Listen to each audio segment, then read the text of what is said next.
নমস্কার বন্ধুরা, কুহুস কিচেনে আপনাদের স্বাগত। তো আবারও আয়া পড়ছি আজকে আর একটা নতুন রেসিপি লইয়া। তো আজকে তোমাদের দেখাবো আমি ওল ডাটা। তো ওল ডাটাটা আমি কীভাবে রান্না করি শুরু থেকে লাস্ট অবধি দেখার অনুরোধ রইল। আর স্কিপ করো না, একটু স্কিপ করলে তাহলে তোমরা মিস্টেক হয়ে যাবো কোনটা দিছি কোনটা না। তো দেখো ওল ডাটা আমি আমার বাগানের আশেপাশে হয়েছে, তো আমি উঠায় নিয়ে আসছি, নিয়ে এসে রোদের মধ্যে ভালো করে শুকায় লইছি। 1.5-2 ঘন্টা রোদের মধ্যেই ফালাই রাখছি। সকালবেলা আইনা রোদের মধ্যে ফালাই রাখছি, আরামসে একদম শুকাইছে। তারপরে দেখো আইনা কাইটটা লইছি লম্বা লম্বা করে। তো এক ফোঁটাও মানে গলা ধরবে না। আমি যেভাবে রান্না করতেছি তোমরা এইভাবে মানে দেখে রান্না করো, এক ফোঁটাও গলা ধরবে না। তারপরে দেখো গরম জলটা কিন্তু উতাল উড়ান লাগবো। গরম জলের মধ্যে মানে ঠান্ডার জলের মধ্যে দিবা না। তো আমি জলটারে লবণ দিয়ে ভালো করে উতাল উঠায় নিছি, নিয়ে তারপরে দেখো কচুটা আমি দিছি, ওলের ডাঁটাগুলো দিয়ে দিছি। দেওয়ার পরে মানে একটুখানি ভাপায় নিব, বেশি সিদ্ধ করব না, অল্প একটু ভাপাবো। ভাপানির পরে তারপরে মানে ঝরা দেবো আর কি। তো একবার এইভাবে আমি যেভাবে করতেছি একবার এইভাবে রান্না করে খাইও। তারপরে দেখো মশলা নিছি, বেশি মশলা লাগবে না, আদা রসুন আর হলো লঙ্কা। তো চিংড়ি মাছও কাইটটা কুইটটা লইছি, এর মধ্যে চিংড়ি মাছ দেওয়ান লাগবো, নাহলে স্বাদ হবে না। তারপরে দেখো কালো জিরা ফোড়ন দিয়ে দিছি, দিয়া নিয়া তারপরে একটা শুকনা লঙ্কা আর মানে বড় একটা পেঁয়াজ ফোড়ন দিয়ে দিছি। দিয়া এইটাও যদি ভালো মতো লাল লাল করে ভাজা হইলে পরে চিংড়ি মাছটাও দিয়ে দিব।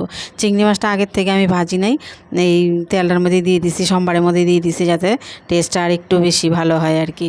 তো যাই হোক দিয়ে দিছি, দিয়া নিয়ে হলুদ দিয়ে দিছি। হলুদ দিয়া চিংড়ি মাছটাও ভালো মতন এই মশলার সাথে কষানি হয়ে গেছে। তারপরে দেখো যে মশলাটা আমি বাইটে রাখছিলাম এই মশলাটাও আমি এর মধ্যে দিয়ে দিব। তো এইভাবে দিয়ে কষায় কষায় মানে যতক্ষণ না কাঁচা গন্ধ দূর হয় ততক্ষণ তুমি এটারে কষাইতে লাগবে। তারপরে দেখো কষায় কষায় তারপরে কিছু গুঁড়া মশলা অ্যাড করব। তো এর মধ্যে দিয়ে দিব এই বাটি ধোয়া জলটা দিয়ে দিছি, যাতে মশলাটা পুইরা না যায়। তো জিরার গুঁড়া ধনিয়ার গুঁড়া এর মধ্যে আমি দিয়ে দিব। বেশি অত মশলার দরকার নাই, হালকা হালকা মশলা দিলেই হয়ে যায়। তো জিরার গুঁড়া ধনিয়ার গুঁড়া এক চামচ করে আমি এখানে দিয়ে ভালো মতো এটারও কষায় রয়েছি। কাশ্মীরি লঙ্কার দিয়ে দিছি কালারের জন্য, মানে কালারটা একটু ভালো আসবে। তো অপশনাল, দেওয়ানো যায় না নাও দেওয়া যায়, তো স্বাদের কোনো হেরফের নেই। হাতের কাছে থাকলে দিবা, হাতের কাছে না থাকলে দিবা না। তারপরে দেখো এটা ভালো মতন এটা কষায় হ্যাঁ, আমি কিন্তু এটাকে মাখাই করব, এটা ঝোল দিব না। তো যারা ওলের নাম শুনলেই দৌড়ায়, ওল শুনলেই যে ভয় পায় যে নাকি গলা কুটকুট করব, গলা ধরবো, একদম ভয় নাই। আমি যেভাবে করতেছি এইভাবে করো, কইরা খাও, দেখবা যে কোনো সময় বাড়ির আশেপাশে দেখবা যে ওলের ডাঁটা হয়, বয়ের সুটে আনি না, যদি গলা কুটকুটায় তাহলে তো বাস হইল কাম। তো যাই হোক এইভাবে আইনা আমি রান্না করছি, এইভাবে করে খাইও। যদি ভিডিওটা ভালো লাগে লাইক কমেন্ট শেয়ার করে দিও, আর একটা সাবস্ক্রাইব করে দিও।